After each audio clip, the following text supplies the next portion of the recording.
नाशिकमधला अमरावतीमध्ये दोघी प्रकरण येतात त्याच्यात कुठली भूमिका सरकार घेत नाही. म्हणजे जी SIT हे तुम्ही सरकारचे प्रश्न मला का विचारता? राजकीय पक्ष म्हणून राजकीय पक्ष म्हणून काय, मी असतो तर फाशी दिली असती. नेमकं या सगळ्या 3 दिवसाचा दौरा असणार आहे आणि अजेंडा काय पक्षाचा आहे मागचा? सर्वप्रथम मला वाटतं राजसाहेबांनी सगळीकडे संपर्क अध्यक्ष नेमले. ते मला अविनाश सरांना आणि मला प्रमोद सरांना पुण्यात नेमलंय. आमचा उद्देश हेच आहे की आम्ही नेतेपासून शाखाध्यक्षपर्यंत सगळ्यांना भेटणार आहोत, 1 to 1 भेटणार आहोत. किती दिवस लागले तरी चालतील. हे मला वाटतं रविवारपर्यंत तुमच्याकडे दौरा आहे. आम्हाला सोमवार मंगळवार झाला तरी चालेल. आम्ही 1 to 1 सगळ्यांना भेटणार आहोत आणि मला वाटतं की सगळ्यांकडनं आम्ही जाणून घेणार आहोत की आपण कुठे कमी पडतो.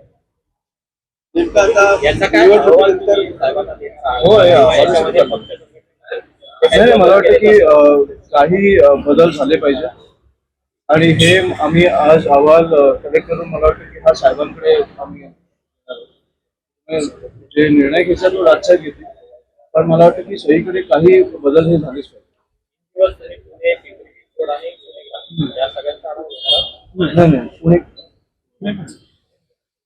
पुणे ग्रामीण नाही. आम्ही हे 3 दिवस पुणे शहराला दिले. आम्ही परत 25-26 तारखेला येतो. आम्ही पुणे ग्रामीण आणि मला वाटतं प्रत्येक तालुक्यात जाऊन आम्ही सगळ्यांना भेटणार आहोत.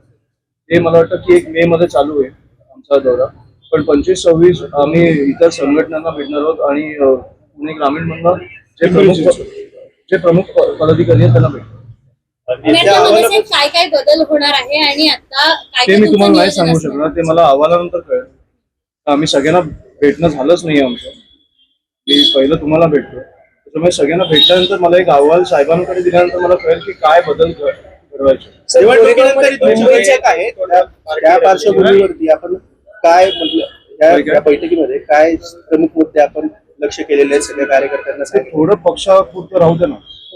साहेब, गोरेगावमध्ये 4 दिवसापूर्वी एक प्रकरण घडलं. एक पार्टी झाली, त्यामध्ये 2 जणांना आपला जीव गमवावा लागलाय. राज्याच्या राजधानीत हे सगळं होतंय. ड्रग्सचा पूर्ण इश्यू आहे का आणि हे सगळी रेव पार्टी होती का, ही जी पार्टी झाली? मला पार्टीची कल्पना नाहीये, पण मला वाटतं की खूप दुर्दैवी आहे की 2 तरुणांचा जीव जातो या गोष्टीत. आणि मला वाटतं की हे ड्रग्स कुठून येतात, आपल्या प्रत्येक शहरांमध्ये येतात.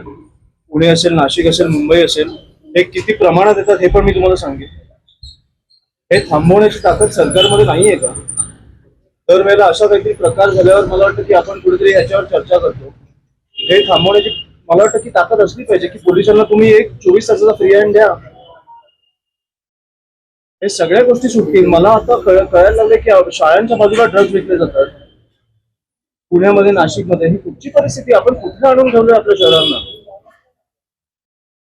ह्या कुठेतरी गोष्टींवर आपण विचार करणार आहोत की नाही की एक पार्टीत खूप दुर्दैवी झालं, पण ज्या प्रमाणात ड्रग्ज येत आहेत, ज्या प्रमाणात ड्रग्ज कन्झ्युम केले जात आहेत, हे खूप भीषण आहे. त्याचे आकडे सरकारकडे नाही आहेत. याच्यामध्ये आपण पाहिलं की आनंद पटेल जो ड्रग्ज तस्कर आहे याला पोलिसांनी अटक केली आहे. आपल्या वडिलांचं जे समोर आलेले आहेत त्याच्या मार्फत घेत होते इतर देशातून किंवा इतर राज्यातून. अशी मी तुम्हाला किती नावं देऊ? असे एक माणूस नाही आहे ना. अशी किती नावं देऊ तुम्हाला की कुठे आपल्या माझा मुलगा आता शाळेत जाईल, तुमची मुलं आता शाळेत जातील.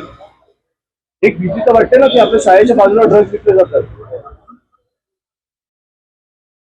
एका माणसाला एक प्रकरण बाहेर आल्यावर आपण त्या माणसाबद्दल बोलायला लागतो. एक मला वाटतं एक्झाम्पल सेट केलं पाहिजे की हा माणूस पकडला गेला ना, कठोर कारवाई करा. जी शिक्षा देऊ घाणेरडी शिक्षा देऊ शकता ती द्या. एक एक्झाम्पल सेट करा की तुम्हाला ह्या आपल्या राज्यात ड्रग्ज झाले नाही पाहिजे, त्याच्यासाठी आपण काम नाही करू शकलो ना, तर मला वाटतं आपण कुठेतरी चुकतो. आणि किती सोपी गोष्ट आहे. प्रशासनाला ड्रग्ज थांबवता येत नाही, कुठून येत आहेत? या विरोधात रस्त्यावर उतरण्यातही अनेक आम्ही उतरून काय करू? राज्यभरामध्ये आम्ही उतरून पुण्यात काय करू?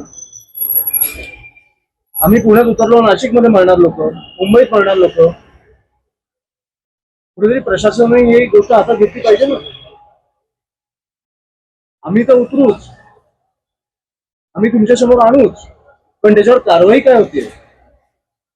आता हा जो माणूस पकडला गेलाय, आपण 10 दिवसांनी बोलू याच्यावर कारवाई काय होते. आपल्याकडे बातम्या एवढ्या असतात की आपण विसरून जातो की काय झालंय. नेस्को आपण 10 दिवसांनी विसरून जाणार. साहेब दुसरा एक जो तो मुद्दा आहे पुण्यातच झालेला ना मला वाटतं की तो ज्यांनी ठोकलेलं पॉश काय झालं त्याचं? जामीन झालाय सगळ्यांना. जामीन झाला ह्या वर्षी. पण तो प्रकरण आपण विसरलो ना. मध्ये अजून होतीये. त्या बाई आणि ते बाईकवर होते त्यांचा मृत्यू झाला. तरुण दोन तरुण. तर आपण त्या विषयाला विसरून गेलो. आता नेस्को बद्दल बोलतोय. हे आपण किती वेळ चालू ठेवणार आहोत. कधीतरी मला वाटतं की आपण सरकारचे कोणी आले प्रतिनिधी मला वाटतं प्रश्न विचारले पाहिजे की काय चालू आहे तुमचं. काय ड्रग्ज येतात एवढे. तुम्हाला पण माहितीये मला पण माहितीये कुठे वाटले जातात. का थांबत नाहीये. ड्रग्सचे पैसे कोणाला जातात सरकारमध्ये. प्रश्न तर विचारले पाहिजेत ना आपण. आतापर्यंत तरी मला वाटतं की डेमोक्रेसी आहे, लोकशाही आहे असं मला वाटतं. सर दुसरा एक मुद्दा आयटी कंपनीमध्ये सुद्धा आता महिलांच्या लैंगिक अत्याचाराच्या घटना समोर आलेल्या आहेत. पुण्यात एवढी मोठी आयटी इंडस्ट्री आहे, जगभरातून लोक येतात. त्याचे ऑडिट होणं गरजेचं आहे का. कारण हिंदवाडी 5 सध्या असे आयटी बाब 100% हे काय बोलायची गोष्ट आहे का. तुम्हाला माहित आहे तुमच्या कंपनीत कोण काम करतंय. हे काय कंपनी थर्ड पार्टी आहेत असं म्हणून काळजी आहे. आणि हा प्रश्न चुकीचा आहे ना. झालाच पाहिजे. माझा याच्यावर काय ओपिनियन घेतात. पक्षाची भूमिका म्हणून काही पक्षाची भूमिका नाहीये. मी माणूस म्हणून बोलतो तुमच्याशी. दरवेळेला बोलतो तेव्हा मी नेता म्हणून बोलत नाही. मी दरवेळेला तुमच्याशी बोलताना माणूस म्हणून बोलतो. आणि मला वाटतं की हे शहर कुठेतरी कोलॅप्स होत आहे आपल्या समोर. तुम्ही या शहरांमध्ये राहता. मला वाटतं की तुमच्या समोर तुम्ही जिकडे वाढलाय ते शहर कोलॅप्स होतात तुमच्या समोर. आणि तुम्हाला काय पडलीच नाहीये. तुम्ही आजचा विषय घेता 10 दिवसांनी विसरून जाता. ट्रॅफिकचा विषय जबाबदार कोण आहे. तुम्हीच सांगा. तुम्ही इकडे बसा आणि तुम्हीच सांगा. अमरावती मध्ये जेवढी प्रकरणं येतात लैंगिक अत्याचाराची त्याच्यात कुठली भूमिका सरकार घेत नाही. म्हणजे जी पण हे तुम्ही सरकारचे प्रश्न मला का विचारता. राजकीय पक्ष म्हणून राजकीय पक्ष म्हणून काय. मी असतो तर फाशी दिली असती.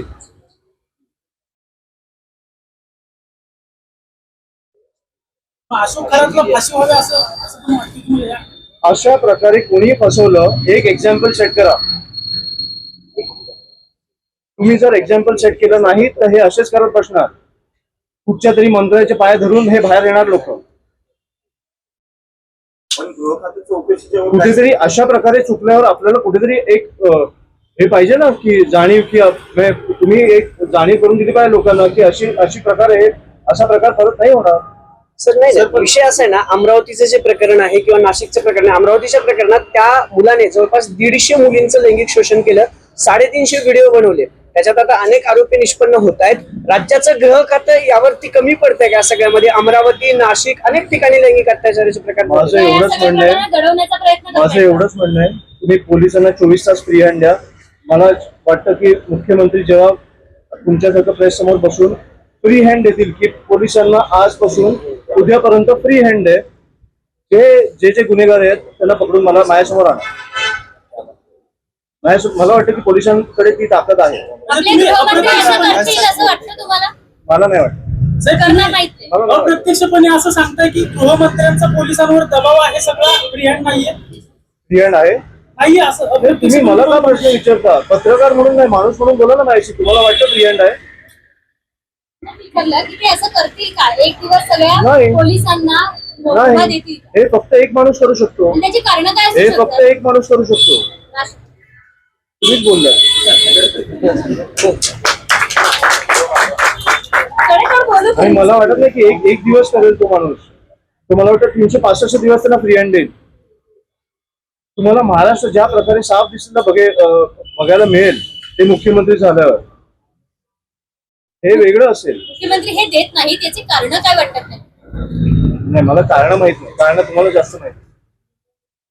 पण मला वाटतं दिलं पाहिजे मुख्यमंत्री. तुमच्या पक्षाचे माजी आमदार राजू पाटील आहेत. त्यांच्या अधिवेशनात काही लोकसंख्या संख्या म्हणजे खासदाराची संख्या वाढणार आहे, अतिरिक्त ताण होणार आहे, तर पेन्शन योजना आहे ती बंद केली पाहिजे. पक्षाची ती भूमिका आहे का? की इतर करदात्याचा सगळा पैसाच व्हायचा विनाकारण मध्ये आता बैठकांना जाऊ तरी आपण भरकटतोय. मी तुम्हाला आज पुण्याचं सांगायला आलेलो.